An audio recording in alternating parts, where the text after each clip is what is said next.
We are kicking off Hispanic Heritage Month by focusing on the health issues specific to that portion of the community. So this morning, our health insider, Dr. Shad Marvasti, is joining us to start this conversation. Good morning. Good morning.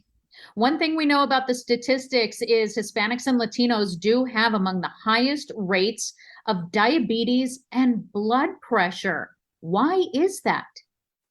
Well, I think there's a number of factors involved. I think some of the factors include access to unhealthy foods being more cheap and widely available. And I think that some of the, communities, may not be able to afford some of the more expensive food options. And then also culturally, a lot of the the corns and the grains that were historically part of many Latin food traditions have become progressively more refined. So the tortilla that you're going to eat now is not the same tortilla that your grandmother or great grandmother ate, because that would happen to be probably more stone ground, whether it was corn or flour, and whole grain, as opposed to now where there's, tortillas that are basically with added sugar, refined grains. And so all of these things contribute to a jump in your blood sugar levels, these simple carbs, these refined carbs. And then, you add to that the unhealthy oils that are cheap and widely available, again, not like the ones that were available in the old days. And those were cheaper. And let's talk about the dangers of that high blood pressure and then diabetes and what that means for that community. Yeah, unfortunately, both diabetes and high blood pressure are risk factors for heart disease. And heart disease is the number one killer in women and just the number one killer overall.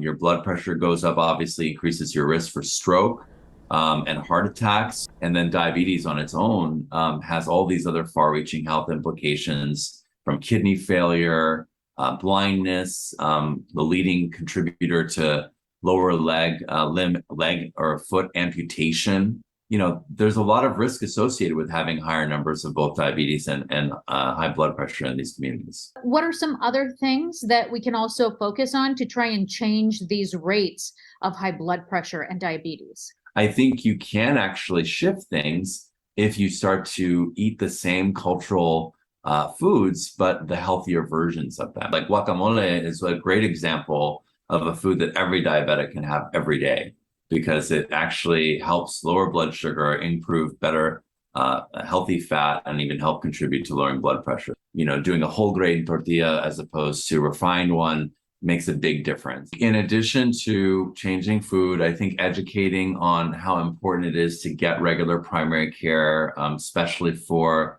a lot of Latino men, who avoid care and just are, strong pillars in their family and just don't want to admit or look at being sick at any time.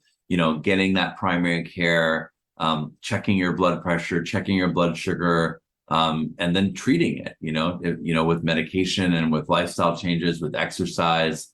And then, being able to connect those dots together. But if you're not able to actually get access to care, if you don't come in to be seen, you're not going to be able to find it early enough to be able to do something about it. And then I think there's also genuine fear. I've had some families who say they don't want to start insulin because usually insulin, for example, when things go back, they're associated with family members die soon after starting insulin.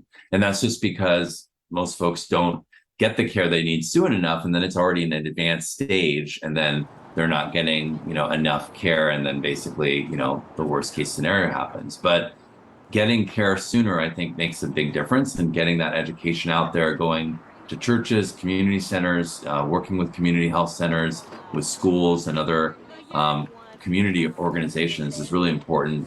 And I think there is a big push for the next generation to try and bridge that gap between their culture and more modern ways. And so if we can all get on board to help support that, but important to talk about our health so that we can keep everyone healthy and thriving within our community.